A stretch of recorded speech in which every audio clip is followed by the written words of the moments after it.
대통령 직속기구인 국정기획자문위원회와 일자리위원회가 오늘 대한상의와 중소기업중앙회, 소상공인연합회 등과 잇따라 만나 현장과의 소통을 시작했습니다. 하지만 오늘 새 정부의 정책 방향 키를 쥔 이들 위원회와의 만남에서 대중소기업과 소상공인들은 당국의 정책 방향을 성토하며 극명한 시각 차이를 보였습니다. 김상용 기자가 보도합니다.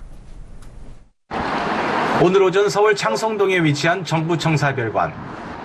이용섭 일자리위원회 부위원장과 소상공인단체 등이 모여 간담회를 열었습니다.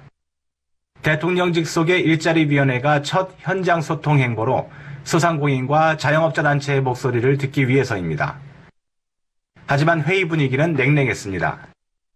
최승재 소상공인연합회장이 가장 먼저 포문을 열었습니다.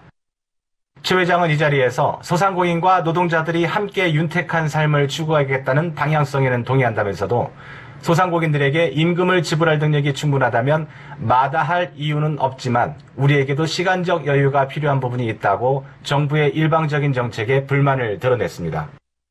국정기획위원회도 오늘 서울 여의도에 소재한 중소기업중앙회를 찾아 경영계와 첫 만남을 가졌습니다. 이 자리에서도 중소기업계는 새 정부에 불만을 표시했습니다. 박성택 중기중앙회장은 근로시간 단축과 최저임금 10,000원 인상 등에 대해 크게 우려하고 있다며 새 정부가 중소기업 현장의 목소리를 정확히 파악하고 단계적으로 시행해 중소기업의 부담을 최소화해달라고 요구했습니다. 주당 근로시간을 현행 최장 68시간에서 52시간으로 줄이겠다는 새 정부의 국정운영 목표에 우회적으로 비판의 목소리를 낸 것입니다. 김문식 한국주유소협회 회장도 최저임금 10,000원 인상은 노동시장의 현실을 반영하지 못할 정도로 급격한 인상이라고 지적했습니다. 정경련을 대신해 대기업의 목소리를 내고 있는 대한상의 역시 정부의 비정규직 정규직 전환 유도 정책에 강한 불만을 드러냈습니다.